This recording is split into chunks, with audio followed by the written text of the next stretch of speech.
드려도 늘 하신 마음 보일세. 나의 사모할 선한 목자는 어르고 닿은 동산에 양의 머리와 늘 함께 가셔서 기쁨을 함께 하실까. 일도 없이 거친 넓은 들에서 갈 길 못 찾아 애쓰며 이리저리로 헤매는 내 모양 원수 조롱하노나. 그의 자비롭고 화평한 얼굴 모든 천사도 반기며 그의 놀라운 진리의 말씀에 선지가 완합하도다.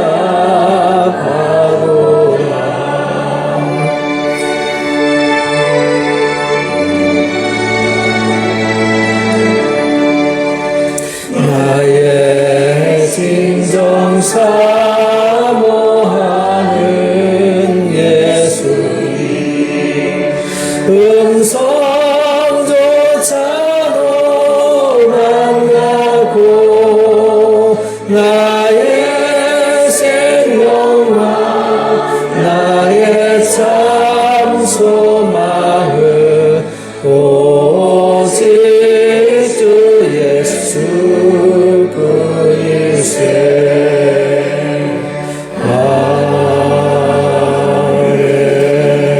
아멘. 기도하고 시작하겠습니다. 감사합니다. 하나님 아버지, 하나님 아버지의 놀랍고 크신 사랑 우리가 늘 잊지 않기를 원합니다. 우리는 세상을 살아가기에 우리의 마음이 세상의 염려와 근심으로 마음이 둔감해져서 하나님을 향한 사랑, 하나님을 향한 마음이 식어지고 변질될까 늘 두렵습니다. 우리 마음속에 하나님 말씀이 흘러 떠내려가지 않도록 영혼 속에 깊이 새기고 또 새기며 주야로 그 말씀을 묵상하는 자가 되어져서 늘 하나님 앞에서 하나님의 음성의 귀를 기울이고 주님의 손 잡고 주님과 함께 동행하는 의인들이 되게 하여 주옵소서. 하나님은 우리를 어떻게 하면 의의 길로, 평강의 길로, 생명의 길과 영광의 길로 인도하실까를 늘 고민하시고 우리에게 말씀하시고 또 말씀하시고 우리에게 손을 내미시고 또 내미시는데 우리는 시선이 자꾸 세상으로 향할 때가 많습니다. 하나님 아버지여, 우리의 마음, 우리의 생각, 우리의 삶을 다시 한번 간섭해 주시어서 하나님을 제일로 사랑할 수 있는 마음을 허락하여 주옵소서. 진리를 갈망하고 사모하는 간절한 마음을 우리에게 허락하여 주옵소서. 심령이 가난한 자가 복이 있다 하셨음을 우리가 기억하고 늘 하나님을 향한 갈망하는 마음으로 주 앞에 나와서 때를 따라 돕는 은혜 풍성히 공급받아 힘과 위로를 얻고 더 성숙해지고 더 새로워지고 변화를 이루게 하여 주옵소서. 오늘도 시편의 말씀을 통해서 하나님께서 우리에게 성령의 감동으로 무엇을 말씀하시는지를 깨달아 알고 우리 마음과 영혼이 새롭게 되어지고 성령의 감동되어지는 거룩한 시간이 되게 주옵소서. 예수님의 이름으로 기도합나이다. 아멘. 지난주에 시편 개론 나눴고요. 그 다음에 이제 1편 주제에 대해서 다뤘죠. 시편은 말 그대로 경험하고 경험한 것에서 나온 감동의 시예요.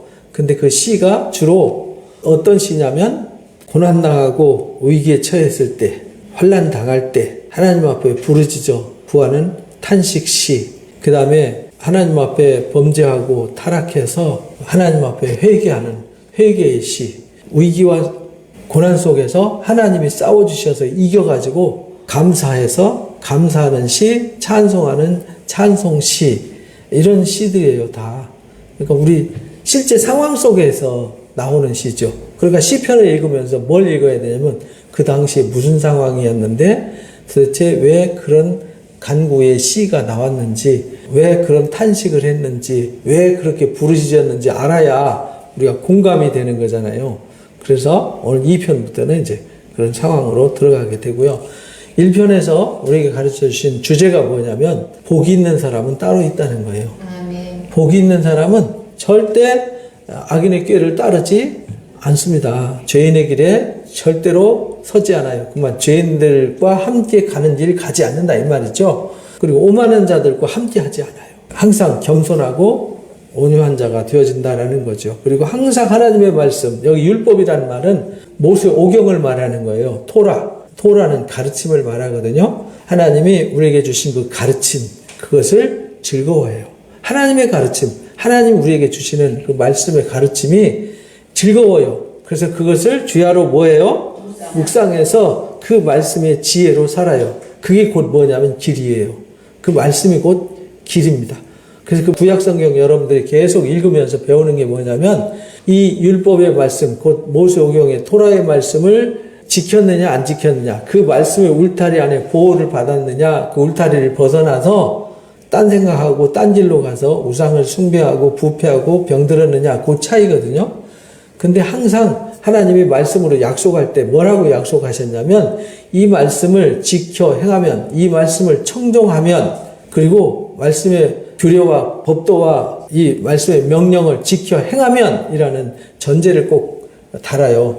그렇게 하면은 하나님께서 반드시 복을 주시겠다. 반드시 복을 받을 수밖에 없도록 하겠다. 하나님이 지키시고 은혜 베푸시고 평강 주시겠다. 이렇게 약속하셨어요. 모세오경에 이 토라의 말씀은 뭐냐면 약속이에요. 그러면은 구약의 약속이 따로 있고 신약의 약속이 따로 있느냐? 사실은 같은 약속이에요. 같은 약속인데 예수 그리스도가 오기 전 약속을 구약, 예수님이 오신 이후의 약속을 신약, 새로운 언약 이렇게 말하죠. 그러니까 구약의 이 토라의 말씀을 통해서, 이 약속을 통해서 새로운 언약이 만들어진 것이기 때문에 이 옛 언약에서, 이게 옛 언약이잖아요. 옛 언약에서 새 언약이 나오는 거예요. 그러니까 새 언약만 따로 딸랑 나올 수는 없어요. 이 언약이 약속이잖아요.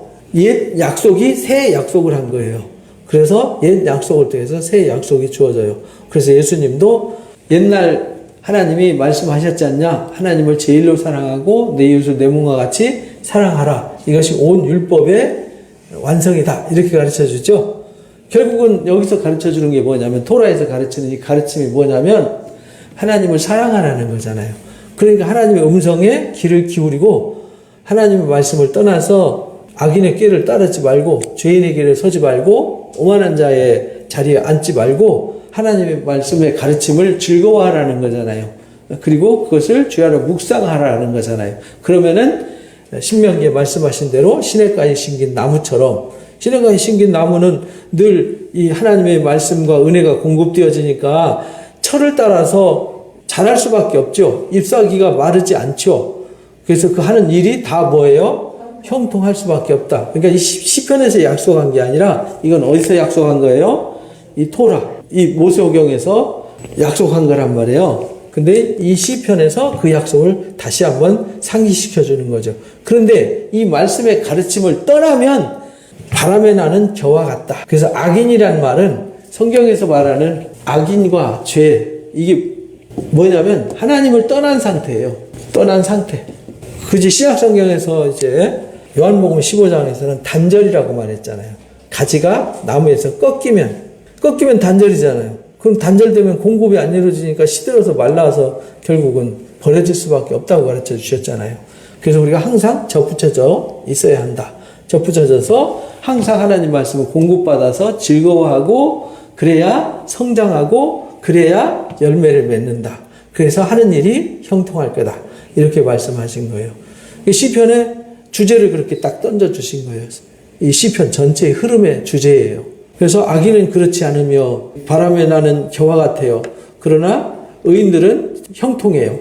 악인들의 심판을 견디지 못해요. 죄인들이 의인의 모임에 들어갈 수 없어요. 그러니까 하나님과 단절된 사람들은 의인의 회중에 들어갈 수가 없어요. 그래서 무릇 의인의 길은 하나님이 인정하시지만 의인은 누가 의인이냐? 하나님의 말씀을 즐거워하는 자, 주 안에 묵상하는 자. 그래서 하나님 말씀을 따라 순종하기 때문에 죄인의 길에 악인의 꾀에 오만한 자의 자리에 앉지 않고 하나님의 말씀으로 살아요. 하나님 말씀을 즐거워하고 사모하는 삶을 사는 거죠. 이게 시편의 주제였다. 지난주에 우리가 말씀을 나눴습니다. 자, 오늘 이제 시편 2편 통해서 시작하는 말씀이 시편 2편, 시편 8편, 시편 110편 뭐 이런 거 메시아의 시라고 그러거든요. 여기도 2편도 시작하면서 시작이 뭐냐면 메시아의 시예요. 메시아의 시는 뭐냐면은 메시아라는 말은 하나님이 기름 부었다는 뜻이에요. 하나님 기름 부었다. 그리스도라는 뜻이거든요. 신약 성경에서는 헬라어로는 그리스도고 이거는 히브리어예요. 메시아. 하나님이 어떤 일을 할 때는 하나님이 기름 부어서 구별해서 세우세요. 하나님이 영원한 기름을 부어서 하나님의 구원을 완성시키는 기름 부은 자가 메시아예요. 근데 세상에는 기름 부은 자가 있지만 죽으면 또 기름 붓고 죽으면 또 기름 붓고 그래서 왕을 세울 때도 기름 부어 세우고 제사장을 세울 때도 기름 부어 세우죠. 또 신약 성경에서도 사도들 세울 때도 기름 부어서 세우죠. 들이 이방 선교 떠날 때도 안수하고 기름 부어 세우죠. 근데 그 기름이 신약 성경에서는 모세오경에 나오는 출애굽기 30장에 나오잖아요. 관유 만드는 법.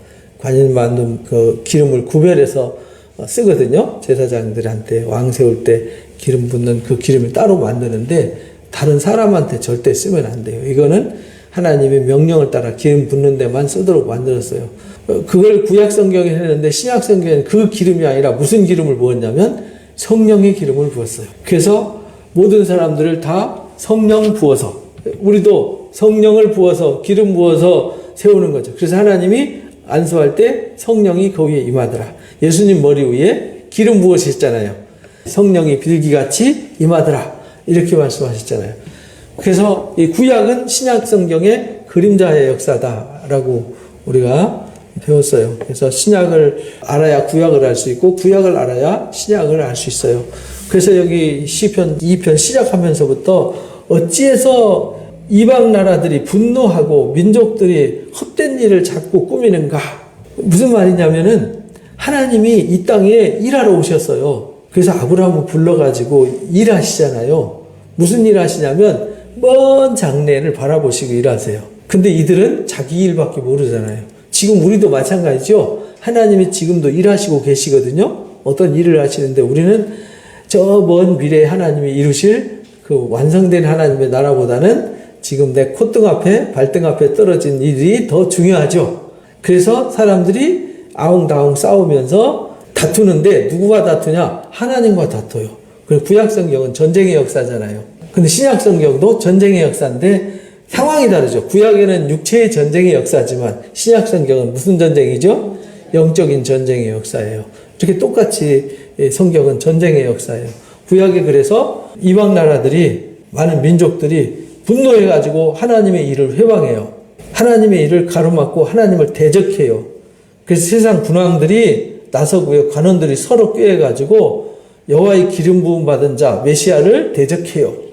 그래서 예수님도 핍박받아서 십자가에 못 박혀 죽으셨어요. 선지자들도 다 이사야 같은 경우는 대나무 톱에 켜 죽임을 당했고요.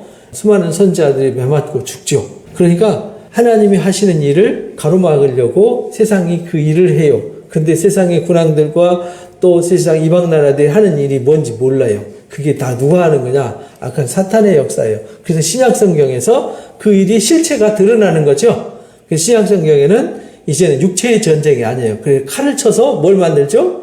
보습을 만들어요. 이제 더 이상 칼이 필요 없어요. 신약 시대에는 칼로 전쟁하는 게 아니라 말씀으로 전쟁을 하는 거죠. 그래서 우리에게 무슨 검을 주셨어요? 말씀의 검, 성령의 검을 주신 거죠. 고대 시대에는 하나님이 칼을 들고 하나님이 싸우셨는데 이제 예수님이 오셨어요. 예수님이 오심으로 이제 육체의 전쟁은 끝났어요. 왜? 죄와 사망이 심판받고 끝났어요.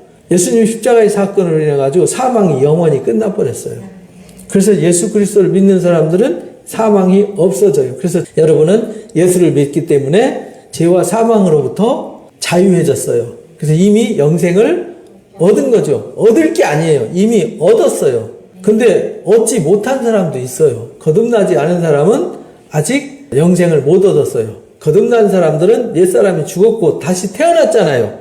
사람은 한 번 죽는 건 정해진 거라고 우리가 히브리서 말씀 나눴죠. 주일날 말씀에 9장에 사람이 한 번 죽는 건 정해져요. 그리고 심판이 있죠. 근데 우리는 이 한 번 죽는데 예수 그리스도와 함께 죽었잖아요. 예수님이 한 번 죽으셨죠. 그리고 다시 부활하셨잖아요. 그 부활한 이 생명은 죄와 상관이 없고 사망과 상관이 없어요. 영원한 생명이란 말이에요. 한 번 죽었기 때문에. 근데 우리가 예수님이 영접한다는 말은 예수님과 함께 죽어버리는 거예요.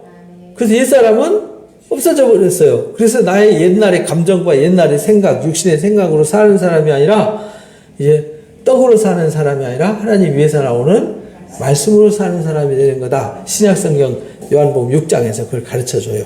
예수님이 이 땅에 뭘로 오셨냐면 하늘에 떡으로 오셨어요. 모세 때도 하나님 하늘에서 떡을 주셨죠. 만나를 주셨는데 그들이 그걸 먹고도 죽었어요. 근데 예수님이 이 땅에 떡으로 오셨어요. 그래서 그 떡을 먹으면 영원히 죽지 않아요. 그것을 사람들이 알아듣지 못했어요. 그래서 다 뿔뿔이 흩어져 버렸죠. 야, 어렵다. 그러니까 예수님이 그게 어떤 떡입니까? 그러니까 내 살이, 내 육체의 살이 이게 떡이야. 내가 흘리는 피가 너희가 마셔야 될 포도주야. 이렇게 말하잖아요.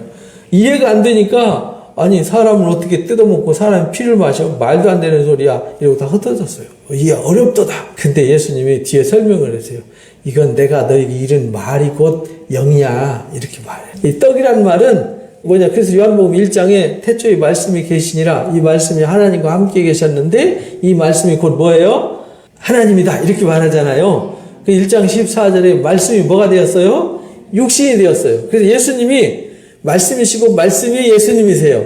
그러니까 우리가 말씀 먹는다는 얘기는 곧 예수님의 살을 먹는 거다. 예수님 피를 바치는 거다. 이렇게 설명한 거예요. 되게 영적인 일이라서 어렵죠. 그래서 그 당시에 다 흩어졌어요. 12제자만 남았어요. 그러니까 주님이 야 너희들도 가려고 그러냐? 그러니까 주께 영생의 말씀이 있는데 우리 어디 가겠습니까? 라고 남아있죠. 요한복음 6장의 이야기입니다.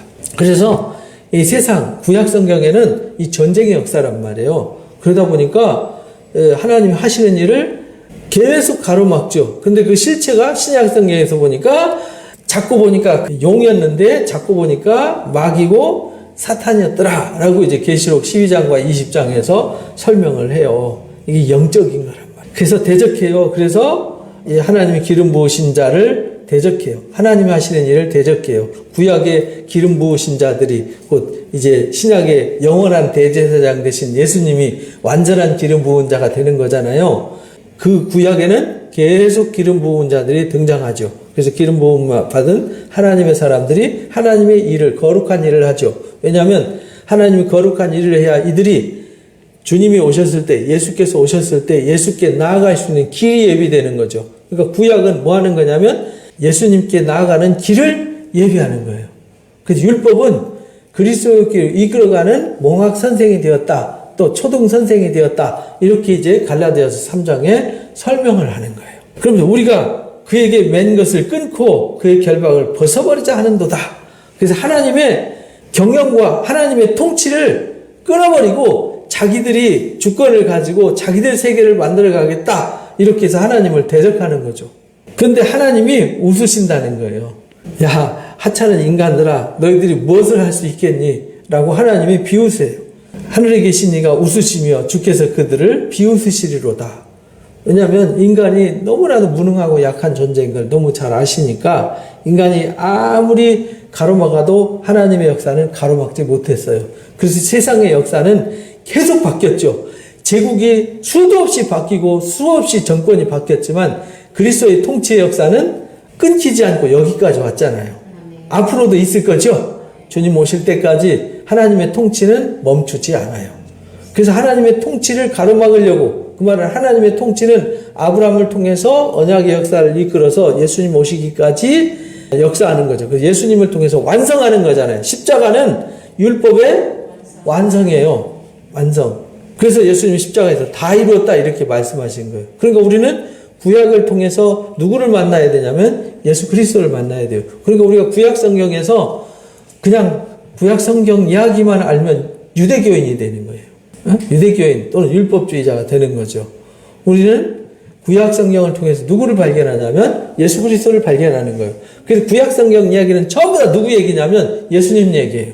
구약 성경을 배워서 예수님을 알아야지, 예수님이 안 보이고 딴 거 보이면 그냥 하나님만 보인다. 그러면 잘못 배운 거예요. 그래서 아브라함이 언약의 상징이잖아요. 아버지 아브라함이요 이렇게 말하잖아요.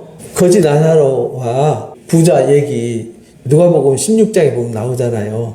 아버지 아브라함의 품에 안겼다 이렇게 말하잖아요. 그러니까 이 아브라함도 노아도 이삭도 전부 다 모세도 다 누구를 상징하는 거냐면 언약의 표대 대신 예수 그리스도를 보여주기 위한, 조명하기 위한. 그래서 구약은 모형의 역사다, 그림자의 역사다 이렇게 히브리서 8장부터 10장까지 여러분들 읽어보시면 그렇게 가르쳐요. 그래서 하나님이 구원의 역사를 이루시기 위해서 인간이 하나님을 떠나서 사망의 세계에 갇혀서 사망에 이르기 때문에 그 사망으로부터 건져서 다시 하나님의 형상을 회복시키는 거죠. 하나님의 형상은 죽는 게 아니잖아요. 하나님은 영원하신 분이잖아요. 그래서 우리 인간 처음 창조할 때 누구 형상으로? 하나님의 형상으로 지어졌어요. 그러니까 하나님의 형상이 부패해가지고 사망에 이르게 되었기 때문에 다시 죄와 사망의 굴레를 벗기고 다시 처음에 하나님이 창조하신 참 하나님의 형상으로 회복하시는 회복의 역사가 하나님의 역사예요. 그래서 우리가 예수를 믿음으로 옛사람이 죽고, 왜냐하면 사람은 죄 아래 갇혔기 때문에 반드시 죄와 사망의 값을 지불해야 되는데 내가 그 값을 지불해버리면 끝나잖아요. 그래서 주님이 대신 갚아주신 거예요. 그래서 예수님 믿으면 그 값을 지불했기 때문에 우리가 자유를 얻는 거예요. 진리를 알지니 진리가 너희를 자유케 한다는 말이 그냥 세상에서 자유롭게 논다는 얘기가 아니라 죄와 사망으로부터 자유해지는 거예요. 그래서 영생을 얻고 영원한 삶을 지금부터 소유한 거죠. 여러분들 앞으로 나중에 뭐 몇 년 뒤에 뭐 죽어서 나중에 하나님 나라를 누려야지가 아니라 이미 우리에게 하나님 나라가 와 있어요. 하나님 나라가 누구죠? 예수 그리스도가 하나님의 나라예요. 그 하나님의 나라는 따로 있는 게 아니에요. 나라라는 말은 공간적 개념이 아니라 통치 개념이란 말이에요. 그러니까 예수님이 다스리는 나라가 하나님의 나라, 하나님이 다스리는 나라가 하나님의 나라. 이 세상 왕인 어둠이 통치하면요, 이 어둠의 나라가 되는 것이죠. 그죠? 그래서 우리는 이 세상 죄와 사망의 통치로부터 벗겨주셔서 우리는 하나님의 통치를 받는 하나님의 나라에 이미 이르렀고 시작되었어요. 완성이 안 된 거죠. 그죠? 그래서 이미 이루어졌지만 완성이 안 되었어요. 그래서 완성이 되어지기 위해서 지금 우리는 과정을 거치는데 아직 거듭나지 않은 사람은 그 나라를 소유하지 못한 것이죠. 그래서 이렇게 대적하지만 하나님 웃으세요. 웃으시면서 그때 분노를 발휘하셔가지고요. 그들을 놀라게 하십니다. 내가 나의 왕, 내가 거룩한 산 시온산에 나의 왕, 기름 부은 자 메시아를 세우겠다는 거예요. 그래서 예수님이 시온산에 오셔서 십자가에 못 박혀 죽으시는 거죠. 그래서 예수님이 그곳에서 십자가를 못 박힌 이유도 있는 것이죠. 그래서 내가 하나님의 명령을 전하노라. 여호와께서 내게 이르시되 너는 내 아들이라. 오늘날 내가 너를 낳았도다 했다. 그래서 히브리서 1장에 나오는 말씀이거든요. 히브리서 1장에 보면은 5절에 이렇게 말하죠. 하나님께서 어느 때에 천사 중에 누구에게 너는 내 아들이라 오늘날 내가 너를 낳았다 이렇게 말하냐. 시편 2편 말씀을 인용해서 설명한 거거든요. 나는 그에게 아버지가 되고 그는 나에게 아들이 되리라 하셨느냐. 그러니까 하나님은 천사를 위해서 천사하고 일하는 게 아니라 누구를 위해서 일하세요? 아들을 위해서 아들과 함께 일하는 거죠. 그래서 이 땅에 메시아, 왕, 아들을 보내신 거예요. 기름 부은 그리스도 메시아를 보내가지고 하나님의 통치를 완성시키는 거죠. 근데 그 통치가 이루어지지 않도록 세상이 가로막지만 세상 그 수많은 제국들, 큰 소리 치던 제국들 다 어떻게 됐어요? 없어지고 또 없어졌어요. 그러나 하나님의 통치는 그리스도로 완성되었고 지금도 완성시켜가고 있고 주님 다시 오심으로 하나님의 역사는 태초부터 지금까지 나는 알파와 오메가여 처음과 나중에 시작과 끝이다. 이렇게 해서 세상은 다 변하고 다 바뀌고 없어지고 다시 생기고 없어지고 다시 생기지만 하나님의 역사는 처음부터 끝까지 영원하세요. 이것을 이제 가르쳐 주시는 거예요. 그리고 2절에 나오는 말씀도 사도행전에 보면 사도 베드로가 설교를 해요. 설교하는 내용 중에 나오는 얘기예요. 그때에 주의 종 우리 조상 다윗의 입을 통하여 성령으로 말씀하시기를 이렇게 인용을 하셨어요. 이 말씀이 이제 시편 2편이란 말이에요. 그래서 여기 시편 2편은 다윗의 시라고 안 쓰였지만 이 시편 2편도 다윗의 시로 이렇게 읽혀져 왔어요. 그래서 여기서 그 말씀 인용해서 어찌 열방이 분노하여 족속들이 허사를 경영하는고 1절의 말씀이잖아요. 그죠? 2장 1절의 말씀 인용했어요. 세상의 군환들이 나서가지고요.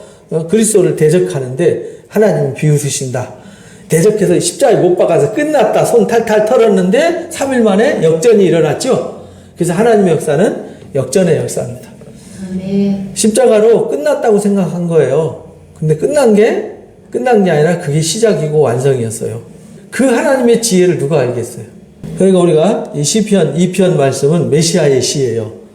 하나님의 역사는 세상이 비웃어도 하나님의 통치는 계속 되어진다. 누구를 통해서? 기름 부으신 메시아 하나님의 이 땅에 세우는 왕 그를 통해서 하나님의 아들 그는 내 아들이다. 언제 천사를 통해서 아들이라고 한 적이 있냐? 예수님만이 하나님의 아들이시다. 이런 이야기를 가르쳐 주신 거예요. 그러면서 내게 구하라. 내가 이방 나라들을 내게 유업으로 주리니 내 소유가 땅끝까지 이르리로다. 이 말은 이방의 하나님의 통치가 이루어져서 유대인들이 거부함으로 우리에게 복음이 전해져서 하나님의 통치가 우리를 통해서 이루어지는 거죠. 내가 철장으로 그를 깨뜨리며 질그릇같이 부수리로다. 계시록 1장에 보면 예수님이 나타나는 모습이 그런 모습이죠.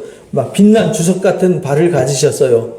그래서 이 두아디라 교회에 등장하죠. 하나님이 이기는 자들에게는 예수님이 철장의 권세를 가지고 질그릇 깨뜨리듯이 하듯이 주님이 그런 권세를 가지시고 등장하신다라고 하셨는데 여기서 그 이야기를 미리 하신 거예요. 그런즉 군왕들아 세상에 잘났고 똑똑하다고 큰소리 치는 사람들아 너희는 지혜를 얻어라. 세상의 재판관들아 너희는 교훈을 받아라.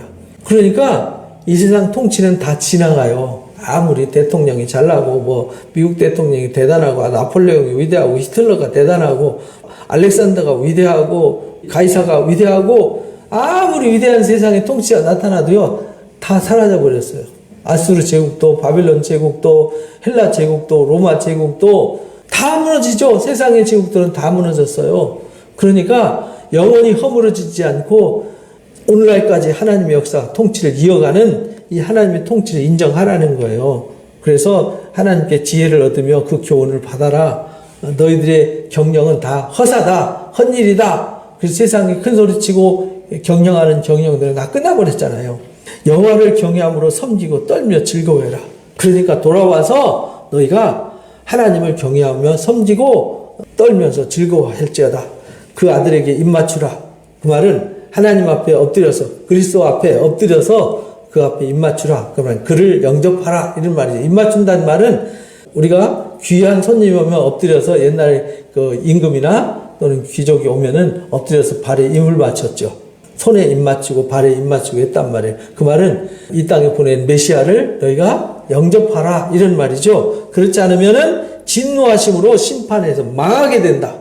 그래서 그리스도 없는 세상은 다 이미 심판받았다. 이렇게 가르쳐 주시잖아요. 요한복음 3장에. 그러면서 요한복음 16장에 죄와 의와 심판에 대해서 선포한다 하면서 이 세상 임금은 이미 뭐 했어요? 심판받았다. 이렇게 선언하잖아요. 그래서 진노하심으로 망한다. 그의 진노가 급하시기 때문이다. 그러나 여호와께 피하는 사람들은 모두 다 뭐가 있어요? 복이 있다. 이렇게 말씀하세요. 그래서 하나님께서 이 땅에 메시아를 보내요. 그러니까 그 메시아를 영접하고 하나님의 통치와 경영에 참여하는 사람들은 다 복이 있어요. 그들은 다 생명을 얻는다. 이게 2편이에요. 이게 이제 1편, 2편이 그러니까 이 시편의 전체의 주제가 되겠어요. 그리고 이제 3편은요, 다윗이 맨 처음에 다윗에게 가장 큰 아픔이 뭐였을까요? 압살롬이란 말이에요. 압살롬이 누구죠? 자기 아들이잖아요. 아들하고 아들이 자기를 반역하고 자기와 싸워서 아들이 죽잖아요. 세상에 이런 전쟁이 어디 있어요. 가장 쓰라리고 아픔이죠. 그 쓰라리는 아픔이 여기 이제 3편에. 그래서 거기 써 있죠. 다윗이 그 아들 압살롬을 피할 때에 지은 시, 이렇게 제목을 달아놨어요. 그러면서 다윗이 애타는 마음으로 기도하는데, 여호와여 나의 대적이 어찌 그리 많은지요. 다윗이 대적이 많은데 어찌 그리 많은지 아들까지도 대적이 돼버렸어요. 결국은 이게 누구 때문에 그랬냐면 본인이 죄져서 그래요. 그래서 6장에 회개의 시가 등장해요. 그러니까 주제를 알면 여러분들 시편을 안 잊어버려요. 2편 안 잊어버리겠죠? 1편 안 잊어버리겠죠? 3편 압살롬의 이야기 잃어버리나요? 그로 인해서 회개하는 6장의 회개의 시 안 잊어버리죠? 51편에 우리아의 바세바 사건으로 범죄해가지고 회개하는 회개의 시예요. 안 잊어버리죠. 그러니까 이 시가 있어요. 그러니까 앞에 이제 주제를 쭉 여러분들 알고 가시면 이제 시편이 그냥 기억이 돼요. 그래서 유대인들은 시편을 다 외워요. 아이들도 시편을 외웁니다. 근데 그거 어떻게 외웁니까? 가능해요. 여러분들 가수들 보세요. 노래 2,000곡, 3,000곡 다 암송하잖아요. 그죠? 음악인들 보면 수백 곡, 수천 곡. 요즘 뭐 노래 좀 좋아하는 사람들도 뭐 100곡, 200곡 노래는 금방 알잖아요. 이게 시편이 노래 100곡, 200곡밖에 더 돼요? 그죠? 이거 외운다는 게 어려운 문제가 아니에요.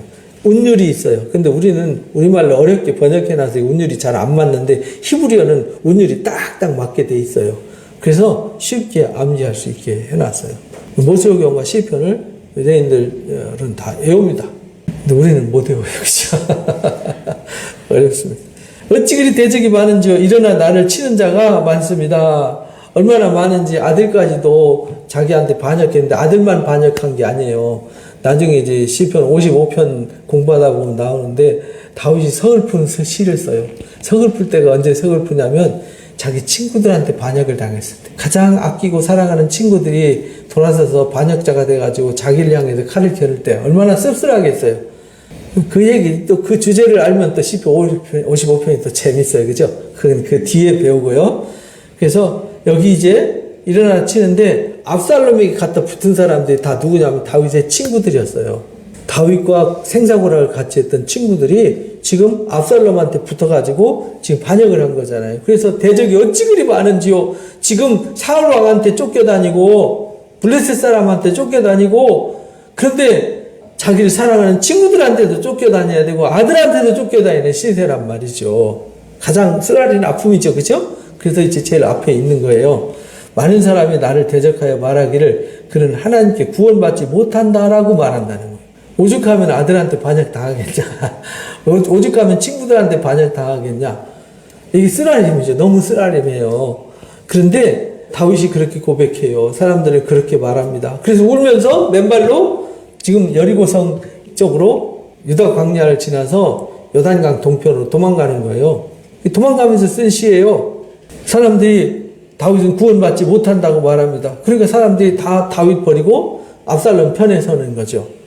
여호와여 주는 나의 방패시오 나의 영광이시오 나의 머리를 드시는 이십니다. 근데 다윗에게는 이거 하나 확신이 있었어요. 세상, 자기 권력, 자기 힘, 자기 주변에 잘났다고 큰소리치는 인간들 별로 보탬이 되지 않았어요.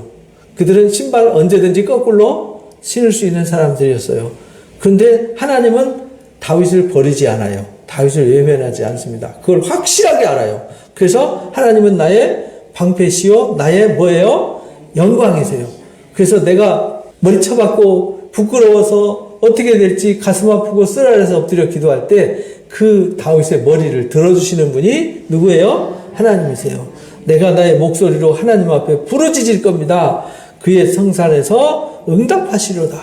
하나님은 다윗이 기도할 때 반드시 들어주신다는 확신이 있어요. 그래서 배신자 중에 다윗의 모사, 제갈공명 같은 모사가 있었거든요. 아히도벨이라는. 근데 도망갈 때 소식이 들립니다.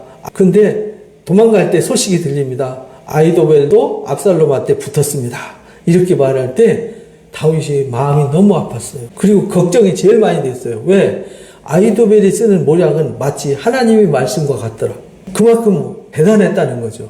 그래서 다윗이 그때 한마디 기도해요. 하나님, 아히도벨의 모략을 미련하게 해주십시오. 그 아히도벨의 모략을 미련하게 해서 막아주십시오. 그랬더니 하나님이 후세를 보내주셨어요. 그래서 후세를 통해서 가짜 항복하게 해가지고 이 아히도벨의 모략을 막았어요. 그래서 아히도벨의 모략을 압살롬이 따르지 않고 후세의 모략을 따름으로 아히도벨이 자기 집에 가서 짐 정리하고 자살해서 죽어버렸어요. 그러니까 다윗은 하나님이 어떤 분인지 알고 있어요. 지금 다윗처럼 슬픈 일을 겪을 일은 없죠. 우리가 슬픔을 겪어도 이렇게 쓰라리고 아픈 가장 쓰라리고 아픔 속에서도 하나님은 내 방패예요. 나의 영광이에요. 내 머리를 들게 해주세요. 내가 부르짖을 때 다 응답하세요. 이런 것에 대한 확신이 있었어요. 그러니까 다윗과 하나님과의 관계는 완전한 거죠. 그래서 하나님이 아브라함의 하나님, 다윗의 하나님으로 쓰여지는 거예요. 오늘날은 여러분의 하나님이 되시기를 바랍니다. 내가 누워서 자고 깨었으니 여호와께서 나를 붙드심이로다. 그런데 이렇게 위기 상황 속에 사울 왕한테 쫓겨 도망다니면서 블레셋 왕한테 쫓겨다니면서 지금 자식한테 쫓겨다니고 자기 친구들한테 쫓겨다니면서도 누워서 자고 깬다 라고 말해요. 내가 누워서 잘 수 있고 일어날 수 있다. 이거 잠이 오겠어요? 제가 옛날에 아주 상당히 어려운 일을 겪었었는데 잠이 안 오더라. 밤새 생각하다가 눈 뜨고 하얗게 밤을 새고 낮에도 잠이 안 오고 그 다음날도 잠이 안 와가지고 진짜 잠이 안 오니까 미칠 것 같더라고요. 근데 잠을 잘 수가 없었어요. 근데 다윗은 자잖아요. 그래서 시편 127편에서 사랑하는 자에게 뭘 주세요? 잠을 주시는도다라는 말이 무슨 말인지 이해가 되죠? 하나님이 함께 하셔서 평안을 주시더라 이런 말이에요. 천만이 나를 에워싸 친다 해도 나는 두려워하지 않는다. 다윗은 여기에 대한 확신이 있는 거예요. 이게 시편 3편이에요. 너무 은혜롭고 감동인 시잖아요. 그죠? 내용이 짧은 내용이지만 8절밖에 안 되지만 그 짧은 내용 속에 다윗의 그 간절함이 그대로 신앙 고백이 그대로 담겨져 있는 것이죠. 여호와여 일어나십시오. 하나님 나의 하나님이여 나를 구원해 주십시오. 그런데 다윗은 이렇게 기도할 때 구원 안 해 주실지도 몰라. 나 이러다 죽을 수도 있어. 이게 아니라 하나님은 절대 나의 피할 바위요 산성이요 요새고 나의 영광이시기 때문에 내가 부르짖어 기도하면 반드시 들어주세요. 여기에 대한 확신이 있었어요. 주께서 나의 원수의 뺨을 치시며 악인의 일을 꺾으셨나이다. 이미 꺾으실 겁니다가 아니라 꺾으셨나이다. 우리는 미리 확신을 가지고 살아야 되는 거예요. 구원은 누구한테 있어요? 하나님께 있는 겁니다. 주의 복을 주의 백성에게 내리소서라고. 그래서 주의 백성 곧 하나님을 이렇게 나처럼 신뢰하고 따르는 사람들에게는 복이 있습니다 라는 걸 선언하는 거죠. 그들은 구원을 받습니다. 이게 이제 3편 얘기예요. 3편 얘기 내용이 쉽죠? 그냥 읽을 때는 무슨 말인가 했는데 내용을 알고 보니까 분명하잖아요. 그죠? 그래서 여러분들이 기억하기 쉽다는 거예요. 우리는 시편이 어렵지만 유대인들은 이 시 내용을 알아요. 그러니까 쉽게 이해가 되어지는 거예요. 모르고 읽으면요 답답해요. 4편도 마찬가지예요. 시편 4편도 내 의의 하나님이여 내가 부를 때 응답하소서. 이게 이제 3편과 연결되는 거거든요. 지금 3편은 환난 당하면서 도망갈 때 쓴 시, 이 4편은 환난이 지나간 뒤에 마무리하면서 쓴 시예요. 그래서 이 시를 저녁의 시라고 그렇게 말해요. 저녁의 시는 다 지나간 뒤에 시 쓰는 거잖아요. 그래서 여러분들이 잠잘 때 침대에 딱 무릎 꿇고 잠자리에서 앉아서 기도하실 때 이 읽는 시라 이 말이에요. 저도 이제 저녁에 잘 때 베개 앞에 딱 무릎 꿇고 앉아서 매일 이제 기도하고 잠을 자거든요. 여기 이제 그런 시란 말이에요. 내가 부를 때 응답하셔서 곤란 중에 나를 너그럽게 하셨습니다. 곤란 중에 너그럽게 하셨다는 얘기는 곤란해서 뭐 하셨어요? 구원해 주셨습니다. 내게 은혜를 베푸사 나의 기도를 들으소서. 그래서 곤란 중에서 도와주셨고 은혜를 베푸셔서 지금 저녁에 편안한 마음으로 하나님 앞에 기도하는 거예요. 인생들아 어느 때까지 나의 영광을 받고 요극되게 하며 헛된 일을 좋아하고 거짓을 구하겠는가. 결국은요 하나님을 대적하고 하나님 기름 부은 자를 가로막으려고 했는데 됐어요 안 됐어요? 안 됐잖아요. 그 허사를 경영한다는 2편 1절의 말씀이 그대로 맞는 거죠. 어느 때까지 나의 영광을 바꿔서 욕되게 하겠느냐. 여호와께서 자기를 위하여 누구를 택하셨어요? 경건한 자를 택했다는 사실을 이들은 잃어버린 거죠. 근데 다윗은 스스로 자기가 하나님 앞에 경건한 자요 하나님을 사랑하는 자라는 확신이 있는 거죠. 택하신 줄 너희는 알지어다. 내가 그를 부를 때에 여호와께서 들으시리로다. 왜? 1편에 그랬잖아요. 여호와의 율법을 주야로 묵상하는 자는 복이 있다. 그는 시냇가에 심긴 나무 같아서 철을 따라서 열매 맺고 잎사귀가 마르지 않은 것 같아서 항상 그 일이 형통할 거다 말씀하셨잖아요. 그래서 여기 경건한 자, 의인, 하나님의 말씀을 묵상하는 자, 그 사람은 하나님이 부를 때 다 들으세요. 너희는 떨며 범죄하지 말지어다. 그러니까 떨면서 범죄하고 경건하지 않은 삶을 살면 하나님이 도와주실래야? 도와주실 수 없다. 하나님이 함께할 수 없다. 자리에 누워 심중에 말하고 잠잠할지어다. 그러니까 자리에 누워서 잠잠하고 하나님을 경외하고 하나님을 사랑하고 범죄하는 자 되지 말아라. 너희가 헛된 생각으로 꾸며서 다 실패했잖아. 실패한 일 왜 하니? 이런 말이거든요. 의의 제사를 드리고 하나님 의지해. 그러면 되는 거야. 그러니까 너희가 의의 제사를 드리지 않고 하나님을 의지하지 않고 하나님의 영광을 욕되게 만들어서 자기 욕심으로 가지고 하나님을 대적하고 하나님의 경건한 자를 대적했다가 결국 그들이 허사를 경영한 꼴이 됐잖아요. 여러 사람의 말이 우리에게 선을 보일 자 누구요? 이렇게 말하는데 여호와여 주의 얼굴을 들어 우리에게 비추소서. 여러 사람이 우리에게 선을 보일 자 누구냐라고 떠드는데 하나님을 경외하는 자, 의를 행하는 자, 그를 하나님이 눈길을 살피셔서 은혜를 베푸신다는 거예요. 이게 민수기 6장 24절에서 27절에 제사장 축도에서 나온 거잖아요. 하나님이 눈이 이들을 향해서 은혜를 베푸셨어요. 근데 다윗이 경건했기 때문에 의를 행했기 때문에 여호와를 의지했기 때문에 하나님이 다윗을 바라보시고 은혜를 베푸셨어요. 그 얘기예요.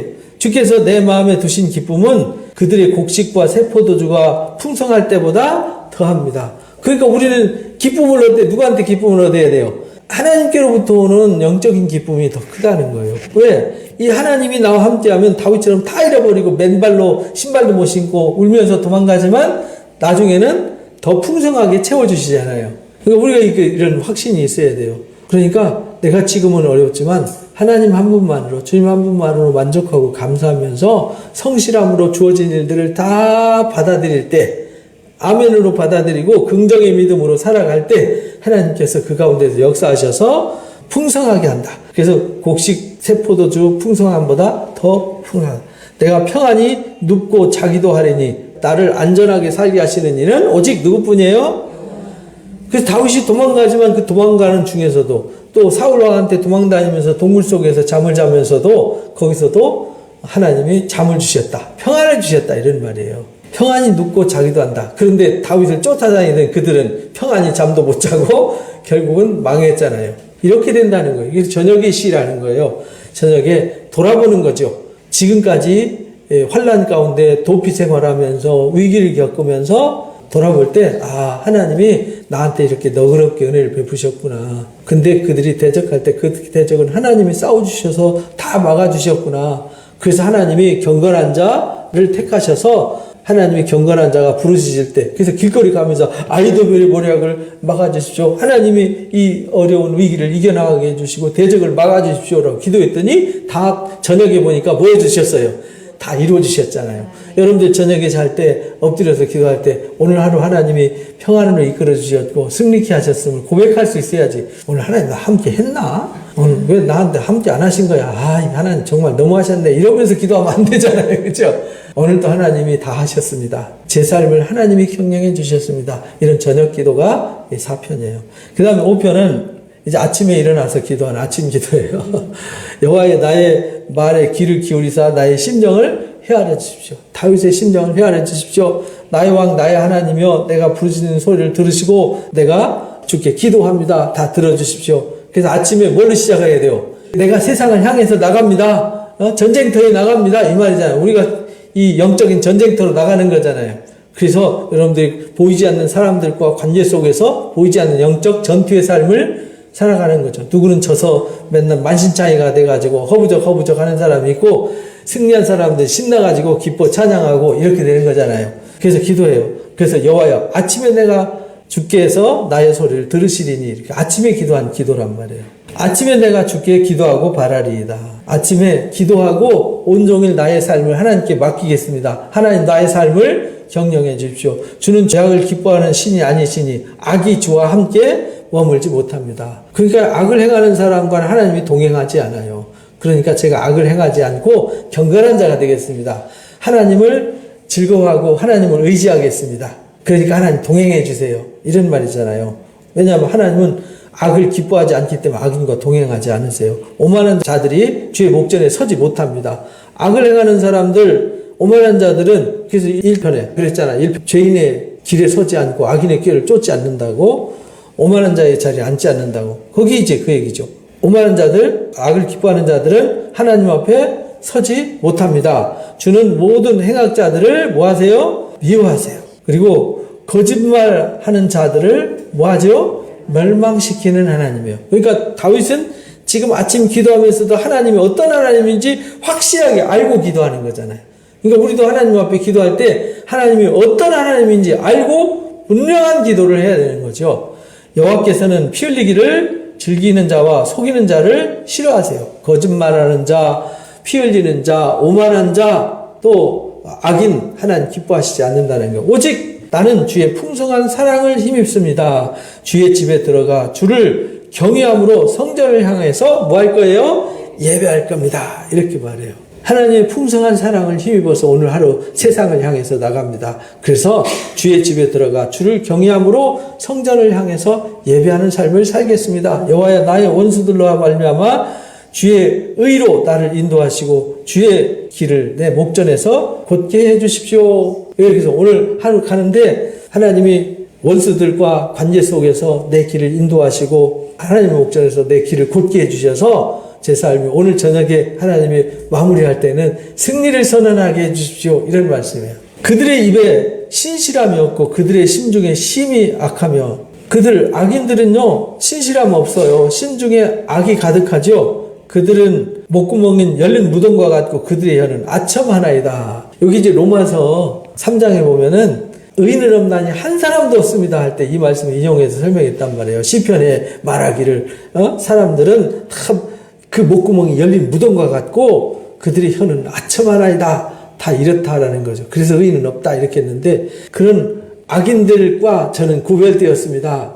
그러니까 그 악인들의 삶 속에 제가 뛰어들어가서 그들과의 삶 속에서 제가 승리를 하게 해 주십시오. 이런 말입니다. 하나님이여 그들을 정죄하사 자기 꾀에 빠지게 하시고, 그래서 잘났다고 말하는 그 압살롬의 잔꾀, 아히도벨의 잔꾀, 사울의 잔꾀, 결국은 자기들이 판 함정에 빠져서 죽었잖아요. 그죠? 그 많은 허물로 말미암아 그들을 쫓아내서 그들이 주를 배역하기 때문입니다. 그러나 주께 피하는 모든 사람은 다 기뻐하며 이랬잖아요.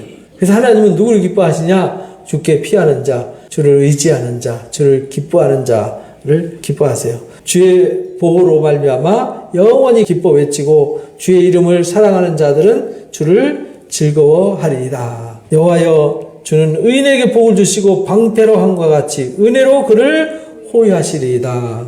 그러니까 하나님은 눈이 항상 누구한테 향하죠? 의인한테 향한다는 걸 잊어버리면 안 돼요.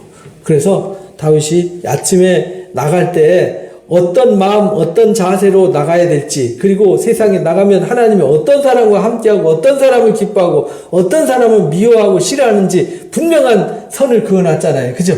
그래서 이게 시편 5편은 아주 쉬운 시예요. 어려운데 알고 보니까 쉬운 시죠? 4편도 어려운 것 같은데 하루를 결산하고 보니까 어려운 시가 아니었어요. 그래서 여러분들이 시편을 잘 살펴보시고 여러분들이 가슴속에 저녁에는 하루를 마무리할 때, 또 현실에서 어떤 일을 겪을 때, 3장은 현실에 어떤 일을 겪는 거잖아요. 4장은 이제 겪어서 하나님을 경외하고 사랑하고 의지하는 자들을 싸워서 은혜를 베푸신 거잖아요. 그래서 그래서 저녁에 평안한 잠을 자는 시, 아침에 하루 세상을 향해 나갈 때 내가 하나님이 어떤 하나님이고 내가 어떤 사람이 되어서 세상을 향해서 나가야 될지를 알게 하는 시, 누구를 기뻐하시고 누구를 미워하시는지 아니까 하나님이 어떤 분인지 알고 세상을 향해서 나가서 아침에 시작할 때 이렇게 힘차게 하나님과 함께 동행하는 시, 이런 시로 여러분들의 삶이 더 풍요로워지시기를 주님의 이름으로 축복합니다.